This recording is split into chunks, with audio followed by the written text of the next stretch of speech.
ಅಂದ್ರೆ ನಾವು ಸ್ವಚ್ಛತೆಯ ಬಗ್ಗೆ ಅರಿವು ಮೂಡಿಸೋದಕ್ಕೋಸ್ಕರ ಬಂದಿದ್ದೀವಿ ಆಯ್ತಾ. ಈ ಕಾರ್ಯಕ್ರಮಕ್ಕೆ ಅತಿಥಿಗಳಾಗಿ ಆಗಮಿಸಿರುವಂತಹ ನಮ್ಮ ನಗರಸಭೆಯ ಆರೋಗ್ಯ ನಿರೀಕ್ಷಕರಾದ ವಸಂತ್ ಸರ್ ಅವರಿಗೆ ಸ್ವಾಗತವನ್ನು ಕೋರುತ್ತಿದ್ದೇನೆ. ಈ ಶಾಲೆಯ ಮುಖ್ಯ ಶಿಕ್ಷಕರಾದ ಮೀನಾ ಮೇಡಮ್ ಅವರಿಗೂ ಸ್ವಾಗತವನ್ನು ಕೋರುತ್ತಿದ್ದೇನೆ. ಶಾಲೆಯ ಎಲ್ಲ ಸಹ ಶಿಕ್ಷಕರಿಗೂ ಸ್ವಾಗತವನ್ನು ಕೋರುತ್ತಿದ್ದೇನೆ. ಶಾಲೆಯ ಎಲ್ಲ ಮಕ್ಕಳಿಗೂ ಸ್ವಾಗತವನ್ನು ಕೋರುತ್ತಿದ್ದೇನೆ.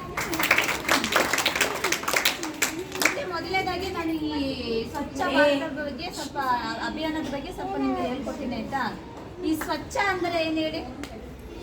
ಪರಿಶುದ್ಧ, ನೈರ್ಮಲ್ಯ ಮತ್ತೆ ಶುಚಿತ್ವ ಅಲ್ವಾ. ಸ್ವಚ್ಛ ಭಾರತ ಎಂದರೆ ಭಾರತದ ಪ್ರತಿಯೊಂದು ನಗರಗಳನ್ನು ನಾವು ಸ್ವಚ್ಛವಾಗಿ ಇಟ್ಕೋಬೇಕು, ಶುಚಿತ್ವವನ್ನು ಕಾಪಾಡಬೇಕು ಅನ್ನುವ ದೃಷ್ಟಿಯಿಂದ ನಮ್ಮ ದೇಶದ ಪ್ರಧಾನಿ ನರೇಂದ್ರ ಮೋದಿ ಅವರು ಅಕ್ಟೋಬರ್ 2, 2014 ಈ ಒಂದು ಅಭಿಯಾನಕ್ಕೆ ಚಾಲನೆಯನ್ನು ನೀಡುತ್ತಾರೆ. ಅದು ಏನು ಅವರೇ ಸ್ವತಃ ಕಸವನ್ನು ಗೂಡಿಸುವ ಮೂಲಕ ಈ ಅಭಿಯಾನಕ್ಕೆ ಒಂದು ಚಾಲನೆಯನ್ನು ನೀಡುತ್ತಾರೆ ಆಯ್ತಾ. ಈ ಅಕ್ಟೋಬರ್ 2 ಯಾರ ಜನ್ಮದಿನ? ಮಹಾತ್ಮ ಗಾಂಧೀಜಿಯವರ ಜನ್ಮದಿನ ಅಲ್ವಾ. ಇದು ಮಹಾತ್ಮ ಗಾಂಧೀಜಿಯವರ ಒಂದು ಕನಸು. ನಿರ್ಮಲ ಭಾರತ ಎನ್ನುವುದು ಮಹಾತ್ಮ ಗಾಂಧೀಜಿಯವರ ಕನಸಾಗಿರುತ್ತೆ. ಅವರ ಕನಸನ್ನು ನನಸು ಮಾಡುವ ದೃಷ್ಟಿಯಿಂದ ಪ್ರಧಾನಿ ಮೋದಿ ಅವರು ಅವರ ಜನ್ಮದಿನದಂದೇ ಈ ಒಂದು ಸ್ವಚ್ಛ ಭಾರತ ಅಭಿಯಾನಕ್ಕೆ ಚಾಲನೆಯನ್ನು ನೀಡುತ್ತಾರೆ ಆಯ್ತಾ. ಇದರ ಒಂದು ಘೋಷವಾಕ್ಯ ಸ್ವಚ್ಛತೆ ಅಂತ ಒಂದು ಹೆಜ್ಜೆ. ಏನ್ ಹೇಳಿ? ಸ್ವಚ್ಛತೆ ಅಂತ ಒಂದು ಹೆಜ್ಜೆ ಇದರ ಘೋಷವಾಕ್ಯವಾಗಿರುತ್ತೆ ಆಯ್ತಾ. ಇದರ ಗುರಿಗಳು ಬಂದು ಮೊದಲನೇದಾಗಿ ಬಯಲು ಮುಕ್ತ ಶೌಚಾಲಯ. ಭಾರತದಲ್ಲಿ ಇರುವಂತಹ ಪ್ರತಿಯೊಂದು ಗ್ರಾಮೀಣ ಪ್ರದೇಶ ಆಗಲಿ ಹಳ್ಳಿಗಳೇ ಆಗಲಿ ಬಯಲು ಶೌಚಾಲಯ ಮುಕ್ತವನ್ನಾಗಿ ಮಾಡುವುದು. ಇನ್ನೊಂದು ಘನತ್ಯಾಜ್ಯ ನಿರ್ವಹಣೆ. ನಮ್ಮಲ್ಲಿ ಈ ಕಸವನ್ನು ಯಾವ ಥರ ವಿಲೇವಾರಿ ಮಾಡ್ತಾರೆ, ಯಾವ ಥರ ಸಂಸ್ಕರಣೆ ಮಾಡ್ತಾರೆ ಅನ್ನೋದ್ರ ಬಗ್ಗೆ ಆಯ್ತಾ. ಇನ್ನೊಂದು ಬಂದು ಪ್ರತಿ ಸಾರ್ವಜನಿಕರಿಗೂ ಸ್ವಚ್ಛತೆಯ ಬಗ್ಗೆ ಅರಿವು ಮೂಡಿಸೋದು ಆಯ್ತಾ. ಈ ಒಂದು ಇದರಲ್ಲಿ ಘನತ್ಯಾಜ್ಯ ನಿರ್ವಹಣೆಯನ್ನು ಯಾವ ರೀತಿ ಸಂಸ್ಕರಣೆ ಮಾಡ್ತಾರೆ, ಅದನ್ನ ಯಾವ ರೀತಿ ವಿಲೇವಾರಿ ಮಾಡಬೇಕು, ಇದರಲ್ಲಿ ನಮ್ಮ ಕರ್ತವ್ಯ ಏನು ಅನ್ನೋದನ್ನ ಕಮ್ಯುನಿಟಿ ಮೊಬೈಲೈಸರ್ ಆದ ಗೀತರವರು ತಿಳಿಸಿಕೊಡುತ್ತಾರೆ.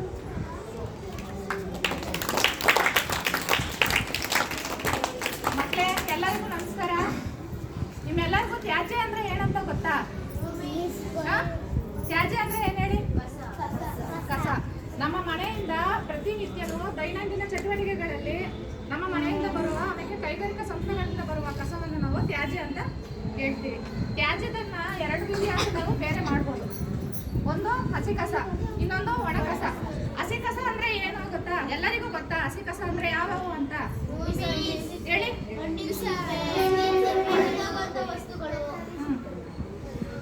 ಹಣ್ಣಿನ ಚಿಪ್ಪೆ, ತರಕಾರಿ ಚಿಪ್ಪೆ. ನಮ್ಮ ಅಡಿಗೆ ಮನೆಯಲ್ಲಿ ನಾವು ಬಳಸುವ ಪ್ರತಿಯೊಂದು ಬೇಡದೇ ಇರುವಂತ ತರಕಾರಿಗಳು, ಹಣ್ಣಿನ ಸಿಪ್ಪೆಗಳು ಹಾಗೂ ಸೊಪ್ಪಿಡಿಸ್ತೀರಲ್ವ ನೀವು, ಸೊಪ್ಪಿಂದು ಬೇಡದೇ ಇರೋ ಸೊಪ್ಪಿನ ಚಿಪ್ಪೆಗಳು, ಮೊಟ್ಟೆ ಚಿಪ್ಪೆ, ಅದೆಲ್ಲವೂ ಹಸಿ ಕಸಕ್ಕೆ ಸೇರುತ್ತೆ. ಆಮೇಲೆ ನಿಮ್ಮ ಮನೆ ಮುಂದೆ ಅಂಗಳದಲ್ಲಿ ಗಿಡ ಮರಗಳೆಲ್ಲ ಇರುತ್ತೆ ಗೊತ್ತಾ? ಅಲ್ಲಿ ಒಟ್ಟಿಗೆ ಉದುರಿರುತ್ತೆ ಎಲೆಗಳು, ಆಮೇಲೆ ಹೂಗಳು ಇರುತ್ತೆ, ಅದು ಒಣಗೋಗಿರುತ್ತೆ, ಉದುರೋಗಿರುತ್ತೆ, ಅದು ನಿಮ್ಗೆ ಬೇಡದೇ ಇರುತ್ತೆ. ಅದೆಲ್ಲ ಹಸಿ ಕಸ. ಒಣ ಕಸ ಅಂತಂದ್ರೆ ಯಾವ್ದು ಗೊತ್ತಾ? ಪೇಪರ್, ಪ್ಲಾಸ್ಟಿಕ್, ಆಮೇಲೆ ಹಾಲಿನ ಕವರು, ಮಸಾಲೆ ಪದಾರ್ಥಗಳ ಕವರು. ನೀವು ಪೇಸ್ಟ್ ಯೂಸ್ ಮಾಡ್ತೀರಲ್ವಾ, ಈ ತರ ಬೇಡದೇ ಇರೋ ಪ್ಲಾಸ್ಟಿಕ್ ಕವರ್ಸು, ಇವೆಲ್ಲ ಒಣ ಕಸ. ಈ ಬಾಟಲ್ಸು ಇವೆಲ್ಲ ನೀವು ಡೈಲಿ ಯೂಸ್ ಮಾಡ್ತೀರಾ. ಜ್ಯೂಸ್ ಎಲ್ಲಾದ್ರೂ ಕುಡಿತೀರಾ, ಕುಡ್ಬಿಟ್ಟು ಏನ್ ಮಾಡ್ತೀರಾ ನೀವು? ಬಿಸಾಕ್ಬಿಡ್ತೀರಾ. ಇದೆಲ್ಲ ಒಣ ಕಸ. ಇದನ್ನೆಲ್ಲ ಆ ರೀತಿ ಬಿಸಾಕಂಗಿಲ್ಲ. ಹಸಿ ಕಸದಿಂದ ನಾವು ಏನೇನು ಉಪಯೋಗ ಬರುತ್ತೆ? ಆಮೇಲೆ ಯಾವ ರೀತಿ ಗೊಬ್ಬರ ಮಾಡ್ಬೋದು ಅದನ್ನ? ನೀವು ಮನೇಲಿ ಮಾಡ್ತೀರಾ ಗೊಬ್ಬರ? ಎಷ್ಟು ಜನ ಮನೇಲಿ ಹಸಿ ಕಸನ ಗೊಬ್ಬರ ಮಾಡ್ತೀರಾ?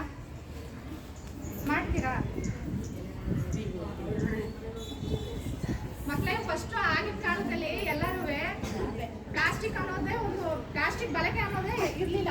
ಎಲ್ಲರೂ ಏನ್ ಮಾಡ್ತಾ ಇದ್ರು ಅಂತಂದ್ರೆ ಅವ್ರ ಮನೆಯಲ್ಲಿರುವ ಕಸಗಳನ್ನ ತಿಪ್ಪೆ ತರ ಮಾಡ್ಕೋತಾ ಇದ್ರು ಗೊತ್ತಾ? ನೋಡಿದೀರಾ? ಎಷ್ಟೋ ಜನ ಆ ತಿಪ್ಪೆಗಳಲ್ಲಿ ಹಾಕಿ ಗೊಬ್ಬರಗಳನ್ನ ಸಂಗ್ರಹಣೆ ಮಾಡ್ತಾ ಇದ್ರು. ಅದನ್ನ ಕೃಷಿ ಬಳಕೆಗೆ ಎಲ್ಲರೂ ಬಳಸ್ತಾ ಇದ್ರು. ಇವಾಗ ಏನಂತಂದ್ರೆ ಎಷ್ಟೋ ಜನಕ್ಕೆ ಆ ತರ ತಿಪ್ಪೆ ಮಾಡೋದಕ್ಕೆ ಆಗ್ಲಿ, ನಿಮ್ಮ ಮನೆಯಲ್ಲಿ ನೀವು ಗೊಬ್ಬರ ತಯಾರಿಸೋದಕ್ಕೆ ಆಗ್ಲಿ ಜಾಗಗಳು ಇರಲ್ಲ ಅಲ್ವಾ. ಅದಕ್ಕೆ ಕೆಲವೊಬ್ರು ಏನ್ ಮಾಡ್ತಾರ ಅಂತಂದ್ರೆ ಆ ಕಸನ ಬೇರೆ ಮಾಡದೆ ತಗೊಂಡೋಗಿ ಎಲ್ಲೋ ಒಂದ್ ಕಡೆ ಸುಟ್ಬಿಡ್ತಾರೆ. ಹಸಿ ಕಸದಿಂದ ಹಸಿ ಕಸನ ನಾವು ಬೇರೆ ಮಾಡಿ ಕೊಡೋದ್ರಿಂದ ಅದರಲ್ಲಿ ನಾವು ಗೊಬ್ಬರ ತಯಾರಿಸ್ಬೋದು. ಯಾರು ತಯಾರಿಸ್ತಾರೆ ಅಂದ್ರೆ ನಮ್ಮ ನಗರಸಭೆ ಕಡೆಯಿಂದ ನಾವು ಗೊಬ್ಬರ ನೀವು ಬೇರೆ ಮಾಡಿ ನಗರಸಭೆ ಗಾಡಿಗೆ ಬರುತ್ತಲ್ವ, ನಗರಸಭೆ ಗಾಡಿಗೆ ನೀವು ಕೊಟ್ಟರೆ ಹಸಿ ಕಸನ ಬೇರೆ ಮಾಡಿ ನಾವು ಗೊಬ್ಬರ ತಯಾರಿಸ್ತೀವಿ. ಗೊಬ್ಬರ ತಯಾರಿಸೋದ್ರಿಂದ ಆಗೋ ಉಪಯೋಗಗಳು ಅಂತಂದ್ರೆ ನಾವು ಕೃಷಿ ಮಾಡೋದಕ್ಕೆ ಅದನ್ನ ಕಡಿಮೆ ಬೆಲೆಯಲ್ಲಿ ನಾವು ಗೊಬ್ಬರವನ್ನ ಕೃಷಿ ಮಾಡೋರಿಗೆ ರೈತರಿಗೆ ನಾವು ಅದನ್ನ ಮಾರಾಟ ಮಾಡ್ತೀವಿ.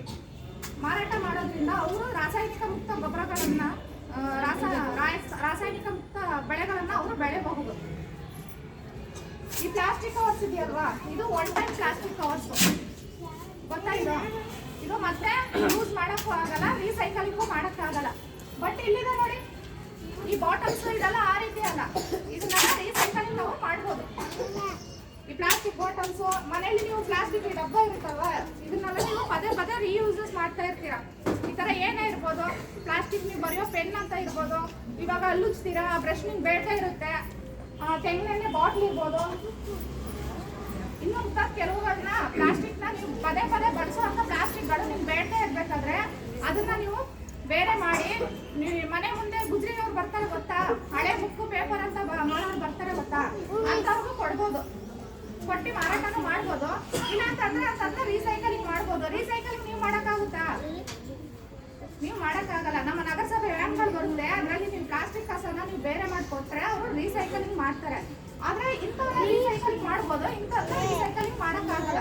ಫಸ್ಟೆಲ್ಲ ಈ ಥರ ಪೇಪರ್ಗಳು ಕವರ್ಗಳು ಮೊದಲು ಇರಲಿಲ್ಲ. ಬಟ್ ಇವಾಗ ಎಲ್ಲಿ ನೋಡಿದ್ರು ಯಾವ ಸೈಡಲ್ಲಿ ನೋಡಿದ್ರು ಈ ಥರ ಪ್ಲಾಸ್ಟಿಕ್ ಕವರ್ಗಳು ಬಿದ್ದಿರುತ್ತೆ. ಕಾರಣ ಏನು ಗೊತ್ತಾ?